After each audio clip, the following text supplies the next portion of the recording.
जय हिंद। आज का टॉपिक है इतिहास। तो इतिहास से आज हम पढ़ाने वाले हैं, जो कि इतिहास से आपको 20 नंबर का आता है और इसमें से आपको 85% आएगा ही आएगा। तो देखिए, ये टॉपिक हम चूज किए हैं। इनमें से देखिए, सिंधु सभ्यता हो गया, तो सिंधु सभ्यता, उसके बाद हड़प्पा सभ्यता, यानी कि सभी इसमें मौजूद है। तो चलिए, देर न करते हुए हम इस वीडियो को स्टार्ट करते हैं और देखते हैं पहला क्वेश्चन।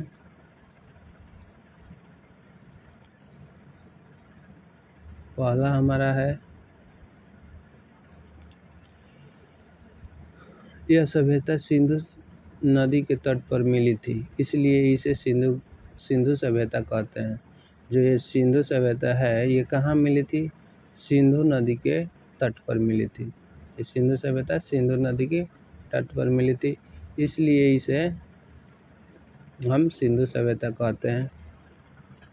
नेक्स्ट, इसका विकास, यानी कि सिंधु सभ्यता का जो विकास है कब हुआ था? तो 2500 ईसा पूर्व से 1750 ईसा पूर्व तक हुआ था। सिंधु सभ्यता का विकास कब हुआ था? 2500 ईसा पूर्व से 1750 ईसा पूर्व में हुआ था। ये सिंधु सभ्यता का विकास। सिंधु सभ्यता का आकार कैसा था? त्रिभुजाकार था। सिंधु सभ्यता का आकार कैसा था? ये था त्रिभुजाकार। देखिए, इसका क्षेत्र कितने वर्ग किलोमीटर में फैला था? तो 13 लाख वर्ग किलोमीटर में इसका क्षेत्र फैला था। ओके, नेक्स्ट देखिए, सिंधु सभ्यता में कुल 350 स्थल थे, जिसमें से 200 स्थल केवल गुजरात में है। यानी कि 200 स्थल कहाँ के थे? तो गुजरात में थे। 200 स्थल गुजरात में थे। ठीक है। सिंधु सभ्यता विश्व की पहली नगरीय सभ्यता थी, यानी शहरी। नगरीय का मतलब होता है शहरी। और जबकि विश्व की पहली सभ्यता मेसोपोटामिया की सभ्यता थी। विश्व की पहली सभ्यता कौन थी? मेसोपोटामिया की सभ्यता थी। ठीक है। नेक्स्ट हम देख लेते हैं।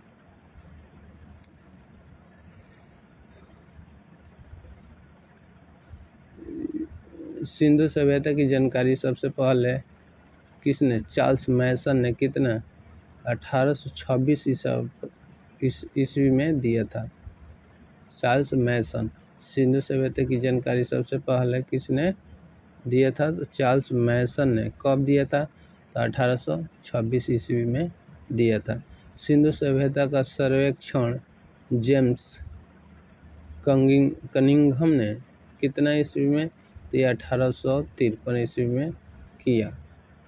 जेम्स कनिंघम ने 1853 ईस्वी में किया था।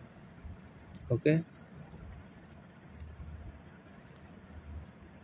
1853 ईस्वी में किया था। नेक्स्ट, लॉर्ड कर्जन ने 1904 ईस्वी में पुरातत्व विभाग की स्थापना किया था। पुरातत्व विभाग की स्थापना किया था लॉर्ड कर्जन ने कितना ईस्वी में? 1904 ईस्वी में। 1904 ईस्वी में लॉर्ड कर्जन ने क्या किया? पुरातत्व विभाग की स्थापना की, जिसके महानिदेशक, और इसके महानिदेशक कौन थे? तो सर जॉन मार्शल थे।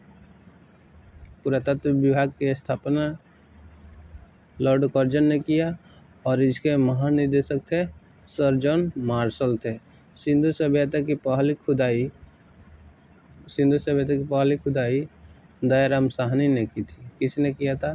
तो दयाराम साहनी ने। सिंधु सभ्यता की पहली खुदाई दयाराम साहनी ने किया था। ओके, नेक्स्ट, इसकी जानकारी के लिए पहली खुदाई हड़प्पा में 1921 ईस्वी में हुई थी, अतः इसे हड़प्पा सभ्यता भी कहते हैं।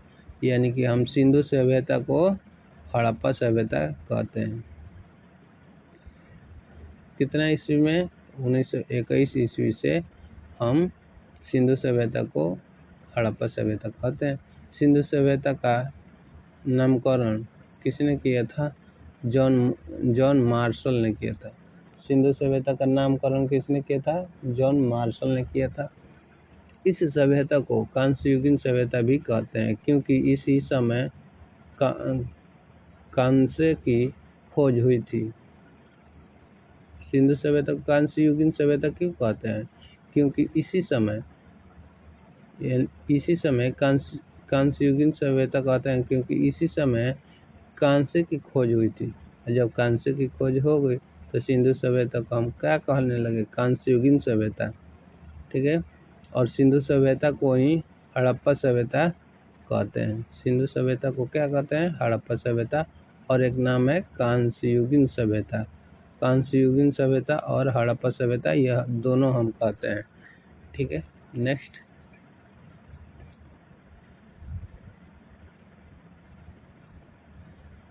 है सिंधु सभ्यता का विस्तार। अब आइए देखते हैं सिंधु सभ्यता के विस्तार। तो इसकी उत्तरी सीमा कश्मीर के मंडक में चिनाब नदी के तट पर थी। सिंधु सभ्यता का जो उत्तरी सीमा है, सिंधु सभ्यता का जो उत्तरी सीमा है वो कहाँ? कश्मीर के मंडक है, चिनाब नदी के तट पर थी। इसकी खुदाई जगपति जोशी ने 1982 ईस्वी में किया। 1982 ईस्वी में किसने किया? जगपति जोशी ने। इसकी पूर्वी सीमा उत्तर प्रदेश के आलमगीरपुर में स्थित थी। इसकी पूर्वी सीमा उत्तर प्रदेश के आलमगीरपुर में स्थित थी, जो हिंडन नदी के किनारे थी। जो किसके नदी? हिंडन नदी के किनारे थी। यज्ञदत्त शर्मा के नेतृत्व में इसका उत्खनन हुआ। किसके नेतृत्व में? यज्ञदत्त शर्मा के नेतृत्व में इसका उत्खनन हुआ। इसकी दक्षिणी सीमा महाराष्ट्र के दैमाबाद में प्रवाह नदी के तट पर थी। यहाँ से धातु का एक रथ इक्का गाड़ी का प्रमाण मिला।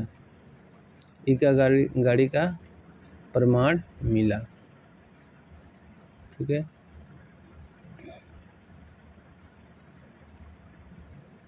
नेक्स्ट